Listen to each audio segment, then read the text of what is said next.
Are you ready for the sequel we've all been dreading? I love a horrible sequel, so let's do it. WW3. It's going to be great. World War The Three. trilogy. The The trilogy. trilogy. The trilogy is completed. And you know, I I just don't want to wake up one morning. I'm drinking my cup of coffee. I look out my window and a mushroom cloud in the sky because more reports are coming in that Russia is firing some experimental missiles into Ukraine. No, they thankfully do not have nuclear warheads, but Putin has gone on record saying that Russia will launch missiles into territories that are providing Ukraine these weapons to strike deep into Russian territory. So um, I'm not going to tell Trump what to do, but it's clear that the Biden administration and his handlers are on the super fast rush for unending war. Plus, the Biden administration is talking about forgiving 4.7 billion in debt. So we're not Which, going to by get the way, any let's remind people forgiveness. that's our money. Yeah, That's our that. money. You can't get your student debt forgiven. You can't get your credit card debt, your medical debt, any Mhm. of that forgiven. But we can just forgive that kind of money that we gave over to start World War III with Ukraine. Now, Nick, both you and I are from Chicago, and I think it's one of these rare moments because on your show you talk about speaking and communicating, and what we have here in Chicago is a long history, yes, of violence, but also communicating said violence, and I invoke the spirit of Alphonse Capone as we should be knocking on their door and demanding our money back. Because if the whole thing gets vaporized, we're not going to get our money. And I want our money now. And already the White House is making excuses about this. So, real quick, before we pull up this video, I'm pretty sure you've been reading the reports as well and looking at it as the fact that the war is escalating and Putin making a very ominous threat to NATO and the USA. So, I want to give the You floor to know, you real for quick. thank you for. I was thinking actually about this on my morning walk. Mhm. Putin, for all of the stuff we hear about him being an unhinged lunatic dictator, blah blah blah blah blah, that man has restraint because his red lines are crossed all the time, and he never follows through. But it's getting to the point where he's has no choice because he's going to lose the trust of the people in Russia. And I Mhm. think his this is beyond his ego at this point. Like, he's the leader of a very big country, a world power. And I think we are poking this bear. And the other thing that I think about that's really terrifying more than anything is these neocons that run the deep state. Because let's be honest, Joe Biden is wandering around the Amazon rainforest still. I don't think he's back. And I think that whoever is making these calls, whoever is escalating this war that should be de-escalating at this Mhm. point, I think that they have to be living in this post World War II. We're the only ones that have a military. We're the only ones that have weapons that can dominate the world, and therefore we are the world power. Times have changed, folks, and you are poking a very, very big bear. And we are closer, in my belief, to World War III than we have ever been. We are closer to nuclear warfare, and Mhm. we're closer to nuclear warfare than we have ever been. And this is getting scary.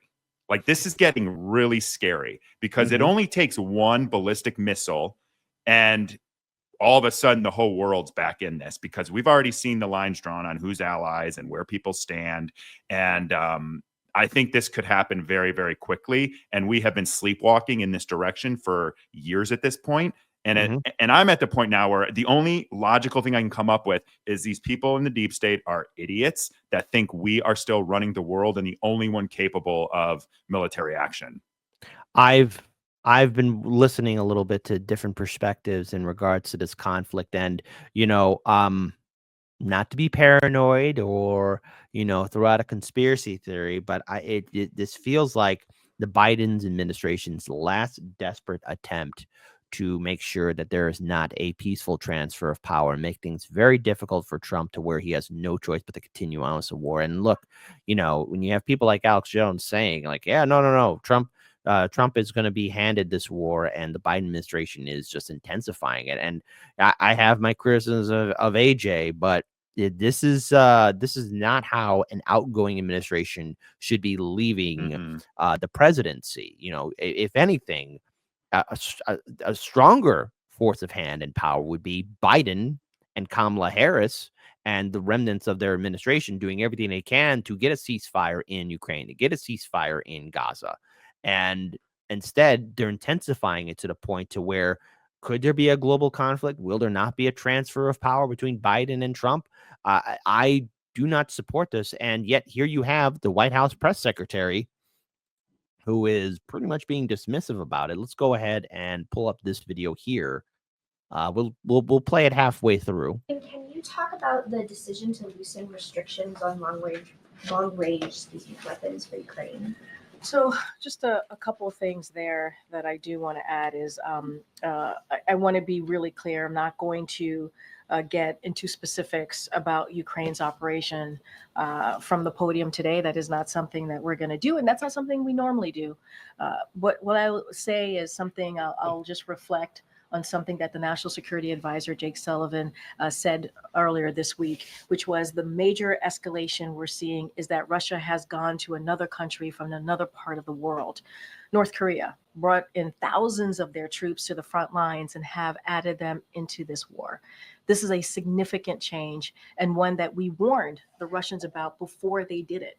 We continue to talk to our allies and partners about this, and as it relates to any operations on the ground, this is something for the Ukrainians to speak to directly. Just staying on Ukraine for a second, with regard to escalation, is there concern that Putin changing Russia's nuclear rules is sort of suggesting that the president's initial instincts on allowing long-range missiles further into Russia could amount to a dangerous escalation of the war? I mean, look, this this is right. Was it right? And just to kind of reiterate what the National Security Advisor said, right? And you've heard this from other members of the NSC team, which is the escalation at every turn, at every step is coming from Russia. They're the ones who are escalating this. Now, I want to pause here. Nick, do you remember an article from the New York Times that is titled, "Maybe it's a good idea we don't look into who blew up the Nord Stream pipeline"? Do you remember that? Yeah, of course I do. Of course I do. They don't want evidence. They want propaganda. There's narratives to be told, and retractions get put on the 50-second page of a newspaper or at the bottom of a website. Once it's out there, it's out there. It's just these people are nuts. Well, and the thing is, I just want to add out here about the escalation. I view like the people in power, the leaders on both sides being responsible for this conflict. It's the people that are suffering. Since this war has been continuous, we've been seeing an increase in food prices, gas, and other goods. We've been all living at the edge of our seat of, will somebody make a big dumb decision, and then you're going to have some leader, be it Putin or Biden's handlers, forcing Biden's hand to over this red button and say, "Gee, what does this do?" We all look at what is being presented before us, and that is an unchecked aggression. It's madness and insanity. Peace talks must happen. And is this the Biden's administration, the big FU, for Biden to rule over the ashes of a nation? Especially now that people are looking at the severity of the situation. Already, Russia has made its counterstrike into Ukraine with one of its hypersonic missiles. What's next? Is one of the NATO members going to get hit? I mean, how much further will it be until Putin says, "All right, it's time for the war"? Because we are instigating this conflict further and further. Where are our diplomats? Where are our U.S. senators and House representatives? Well, I'm going to tell you where they're at, folks. And this is why you need to check out Unusual Whales on X. These same politicians, some of them who got reelected in office, made a huge financial killing in February because when the reports came out that Russian tanks were getting close to the border, did they call for a diplomatic peace envoy? No, they called their brokers and investors to invest in war bonds and oil and military industrial complex adjacent corporations, and they made a big financial killing. That's right. Your favorite politicians made money on the side. Doesn't that warm your heart, Nick? That's my favorite part of that. That's why I think you follow the money.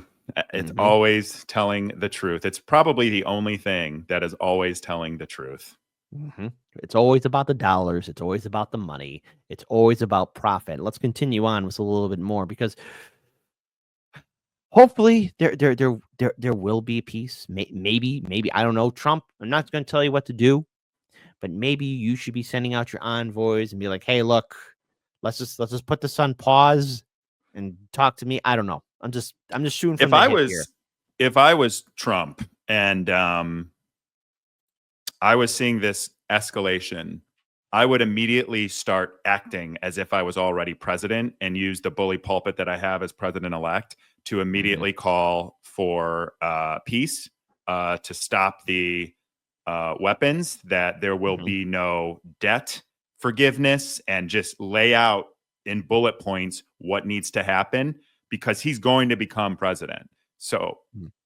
they kind of got to listen a little bit. And I would love to see him sort of just run the narrative in the media with some very direct um, requirements that he's making as president elect. Because if they hand this off to him, and again, like, I don't necessarily know Trump's going to be be for peace, sure, in rhetoric, but Mhm. I can't understand why he isn't using his bully pulpit and his ability to run the media to run a narrative that slows this down so he can get in office and maybe actually do something.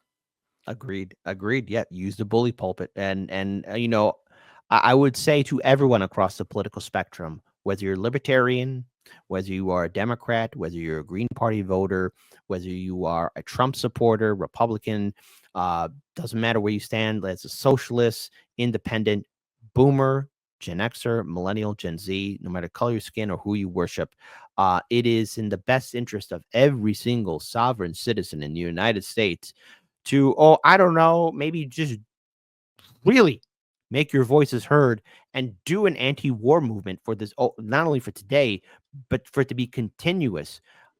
Millions of Americans must speak out against this conflict because once those nukes drop, we are never going to get to this point of technology ever again. We are never going to get to this point of civilization again. Once those nukes drop, that is it. It is extinction level event, but it will be a real one, and the remnants of humanity will envy the dead, and what survives in this world will be a husk, a shell of what it once was. This is not what we want to give to the next generation. We have to be There won't serious be a here. next generation. And I think people there, rightfully so. I think some people are probably like, oh, you guys are fear mongering, blah, blah, blah. Think about this.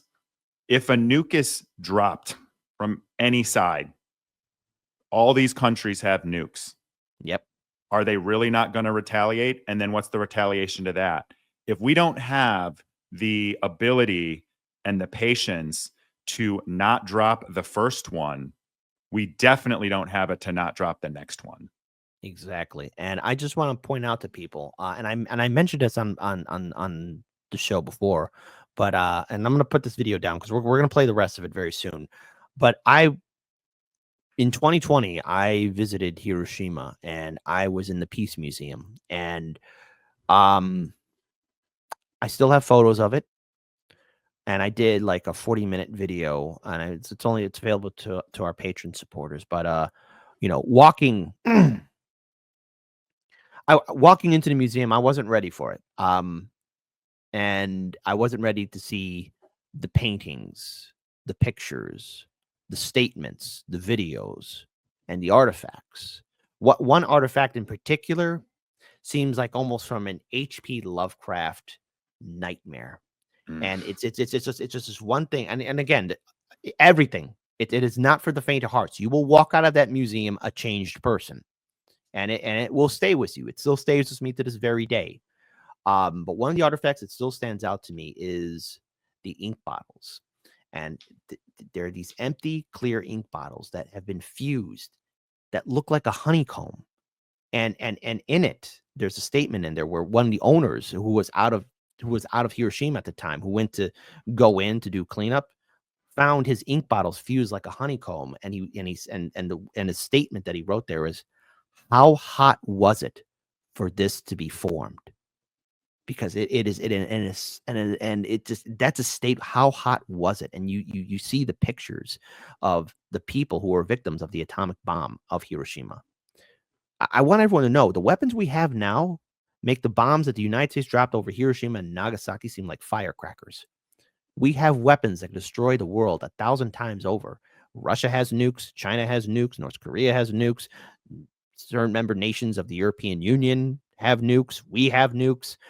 Once the hammer falls, it's full-on global fire. There And there's is no alliances recovery. too. There's alliances. Mm-hmm. So I would just say, people, especially those in the vote blue no matter who sphere who seem to be cheering Biden on, be careful what you cheer for. I want to play the rest of this video here. They're the ones who started this war. It is because of their aggression into a sovereign territory, Ukraine. And this war can end today. You hear say this over and over again. It can, if Russia would stop the war and stop what they're doing with their aggression. So this is an aggression from their side. And we've been very clear about that. You just heard me lay out a couple things that the National Security Advisor said just earlier this week. What they're doing, thousands of troops from another country that is now part of what Russia's doing with their aggression into Ukraine. So this is their aggression, not Ukraine's, not ours. But who keeps escalating it? That's the and thing. Who's not negotiating? Like, I mean, enough people have died. Enough men on both sides, enough cities and towns have been destroyed in Russia and Ukraine. And so many nations that are bordering Russia and Ukraine right now are on the edge of their seats. We did a segment where you got even countries like Sweden and Norway and Finland preparing their populations for a conflict into their country. You have them. And by the way, I was just going to say, I saw that pamphlets going out in Sweden. I have lots of friends in Sweden. I used to work for a Swedish company. I actually sent a WhatsApp message over to my friend and sent the link I saw saying that they were sharing war preparation, buying extra food, storing food, how you should consider this.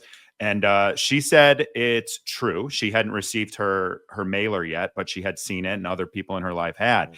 And her assessment of it was very interesting too, which was that Sweden has been somewhat, and these are my words, but somewhat ignorant to conflict because they haven't been in a war in over a century at this point.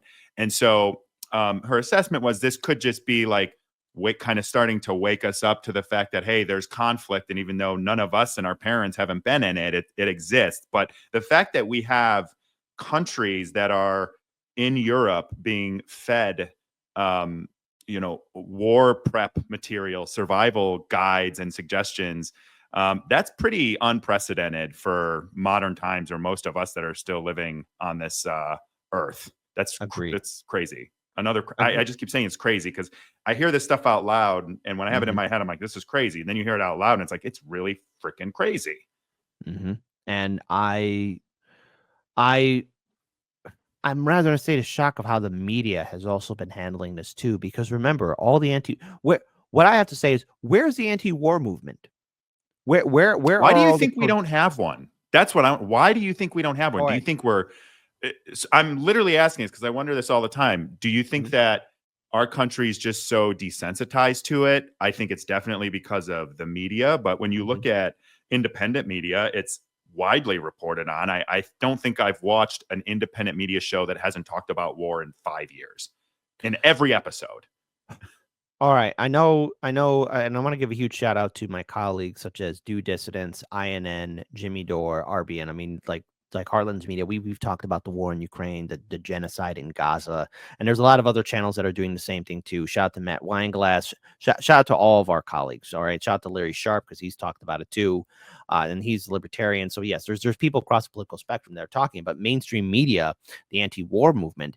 Nick, my own personal belief is that it's either been co-opted, because a lot of these movements get co-opted by political insiders or by people of the two-party system. It's either people are no longer engaged, or the anti-war movements get hooked onto other groups, and like the message dies down because, not to bring the same story up again. And I apologize to the audience for sounding like a broken record, but 2017, 2021, covering the Trump years, you see all these political groups and activist groups forming up somewhere in downtown Chicago and marching in front of Trump Tower. I mean, that's what they were doing all the time, every time, but they were never bringing that same energy to political offices. They were never bringing that same energy to other people. And, a lot of these movements then died down. And when Biden got into office, where was these activists who were against fascism and the military industrial complex, who would scream, in the name of humanity, we must stop this warmongering? Everybody went to brunch. Lunch brunch. That's where they went. They got fat and lazy. And I think a lot of people ahead, are just go in ahead. the hustle too, right? Like Mhm. you're in the hustle of life. You're working 2 jobs, then you're driving Uber part-time, you're all of this stuff.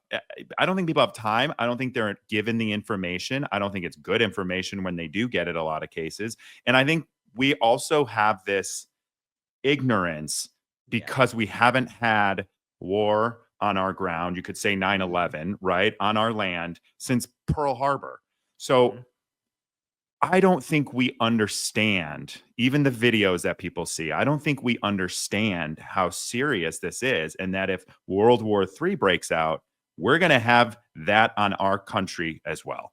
It's just, I think it's this weird mix and combination of this stuff. But you look at what you see on the news, like where's the View talking about this, right? Where's the View talking about this? I didn't see anything about war prepping or brochures coming out or considerations to keep your family safe. Like, it's just not in our vision for whatever that reason is. And I think it's a combination of all of it. But I don't think if people weren't struggling and weren't getting half-baked information and had the capacity, I think people would be upset. One, I think the American people are a very compassionate group of folks. By and large, I think we are good people and we want to do good things. I think the mask has come off on our military a little bit for most people, or a lot more people, that we're not spreading freedom across the whole world like, we all thought maybe 20, 30 years ago. But, there's still that lack of ignition inside of people that is like, wait, this is not okay. And I think it's probably a combination of all these things. And even then, like, besides Ukraine, there's also another part of the world. And, this impacts me because I have family who live in Japan. This is a related story, because you want to talk about war. I mean, here we go. Here we go. This is from RT. Korean Peninsula facing nuclear destruction from our good friend Kim Jong-un of Pyongyang. All right, there you go. Capital city of North Korea. The U.S. is seeking to bend the entire world to its will, and in doing so, increasing risk of a nuclear war in the Korean Peninsula. North Korean leader Kim Jong-un said on Thursday in a speech at a national defense exhibition. Kim accused Washington of abusing its power by claiming a sphere of influence that covers the entire world and using military threats against dissenting nations, including North Korea. The KCNA state news agency reported. Having attempted negotiations with Washington in the past, Pyongyang is certain that the U.S. is unwilling to coexist with nations that do not share its ideology. Well, Kim, hey, listen, not calling the kettle black here, buddy. I mean, you are no sweet angel either. The U.S. U.S. aggressive and hostile policy towards North Korea will never change, he stated. The world today is ravaged by multiple armed conflicts, the most chaotic violence since World War II. A country that has given up self-defense cannot be called truly a sovereign state, and at risk of being trampled by tyranny. Domestically developed North Korean weapons shown at the expo are on par with modern foreign technology. Come on, North Korea, don't lie. Don't lie. Don't lie there. Ensuring the country's safety, Kim said, praising their developers. They also have righteous purpose and character. Okay, come on, get out of here. Dude. And again, he goes on to say, imperialist countries in their pursuit of slaughter, destruction, and economic gain, he claimed. So Kim has held 3 rounds of negotiations with then U.S. President Donald Trump in 2018 and 2019. The diplomatic engagement was among the signature moves of the Republicans' political first term in office. It facilitated a brief thaw on the Korean Peninsula, which has since been replaced with a period of hostility between the North and the South. Trump secured a return to the White House in the presidential election earlier this month, running on a promise to reduce American involvement in foreign armed conflicts. Under the administration of U.S. President Joe Biden, Washington and Seoul have resumed joint military exercises, which were suspended amid Trump's outreach to Kim. Pyongyang considers such drills a major security threat, arguing that they could be used to disguise preparations for an invasion, which is never going to happen, Kim. It's not going to happen, buddy. But nonetheless, we're seeing the intensity of this conflict, not only with Ukraine, but also with the legacy of Biden and the legacy really of a lot of people that went to bat and carried water for Biden and the Democrats. And that is they went they defended Biden in 2020 by saying that if we don't elect Biden into office, Trump will start World War III. Trump will do this and Trump will do that. But yet under Biden, our economy has gone under, wars have intensified, and now we're in threat of World War III. So, Nick, I mean, you talk a lot And about mental health. nothing really good has come either. No. I mean, No. we can tout the National Labor Relations Board appointments. Cool. Mhm. There's been some good union wins. Cool. But from a otherwise policy perspective, my life hasn't gotten any better. I don't know if anyone else's has from an economic perspective. Agreed. Agreed. And now, one thing I want to ask you, and I think maybe this will be a good final note to end this on, because I think there are some people who, rightfully so, are nervous about World War III happening, or either that because you talk about mental health and how and the influence of corporate media and how the messaging is always terrible by the establishment. So, in many ways, what can people do to really, I guess, deplug from the ever-growing threat of World War III on the horizon? Because so far we would expect our politicians to do so, but what can we do? I mean, in many ways, to just, I guess, get over it and learn to love the atomic bomb. Right. Well, if No you want pun to just intended. patiently wait for it and then have 10 minutes or so once you find out it's coming, you can just delete everything, delete YouTube. But I know what I do and I find helpful because it gets overwhelming. And what also gets overwhelming, and I'm sure you can feel this, I'm sure your audience feels this as well, Mhm. is when you pay more attention than the people in your life and you have a better idea of what's actually going on, and you can't talk about it because people think you're some sort of Looney Tune conspiracy theory, or that your assessment of it is incorrect because Rachel Maddow or Whoopi Goldberg told you otherwise. Then I think that you just kind of gotta take a break from it. I mean, I am known for like deleting Instagram off my phone. X, actually, I had been off of X for over a year and I just got back on and I'm already like, what was I thinking? Like, this is a dark Nope. place. Nobody quits X. Nobody. It's a drug. And then I would say, like, just take a little break from the independent media as well, because independent media is a little bit more I'll say intense, because it's a lot more honest. And so when you're getting that honest assessment of like real world problems instead of just Trump is crazy all the time, it does heighten anxiety. So I'm a big advocate of like taking breaks from it. So there's times where it'll be a few days and I won't go on Instagram or social media. I won't listen to independent news. I won't listen to the same podcast, and I'll put on WWE. And to be honest, it's like, There you go. I'm like happier. So I kind of wonder sometimes, like, what am I doing this for? So have that talk with yourself as well. But I just say you got to take breaks from it, especially if the people in your life, add to sort of the angst and the anxiety of it, because they don't know what's going on at the same level that you do. Agreed. 100%. Well said, my friend. Well said. I think it's a great note to end it on. And folks, here's hoping that clear heads do prevail and that, I don't know, controversial statement in a 3, 2, 1, peace can be achieved. I know I'm scared too.